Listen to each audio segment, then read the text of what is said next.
இன்னைக்கு அண்ணா பல்கலைக்கழகத்தில் இப்படி ஒரு சம்பவம் நடந்திருக்கு அப்படின்னா இதற்கான சிசிடி புட்டேஜ், இந்த ஃபோனு, இந்த உரையாடல் இப்போ நேரடியாக இவர் தான் என்று உறுதி செய்து செய்தி வெளியாகிறதுனா அடுத்த 24 மணி நேரத்தில் அவருக்கு இன்றைக்கி தமிழ்நாடு விடுதலை படை என்கிற அந்த அமைப்பு இருந்திருந்தால் இன்றைக்கி தண்டனை கிடைச்சிருக்கும்.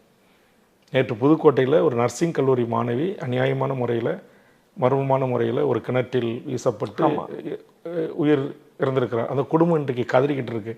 இன்றைக்கு தமிழ்நாடு விடுதலை படை தோழர்கள் இருந்திருந்தார்கள் அது யார், என்ன பின்னணி என்பதை கள ஆய்வு செய்து உண்மையான ஒரு அறிக்கையை வெளியிட்டு அந்த தவறு செய்தனுக்குரிய தண்டனை வழங்கியிருப்பாங்க. ஒரு வார காலமாக சின்ன சேலத்தில், கள்ளக்குறிச்சி மாவட்டத்தில் ஒரு இளம்பெண் சில காம வெறியர்களால், மனித மிருகங்களால் கற்பழிக்கப்பட்டு தூக்கி வீசப்பட்டிருக்கிறார். இன்றைக்கு அவர் உயிர் பறிப்பு இருக்கிறது. அதற்கு இன்னமும் நீதி கிடைக்கவில்லை. காவல்துறை இன்னும் நாங்கள் கண்டுபிடிக்கிறோம் சொல்லியிருக்கிறார்கள்.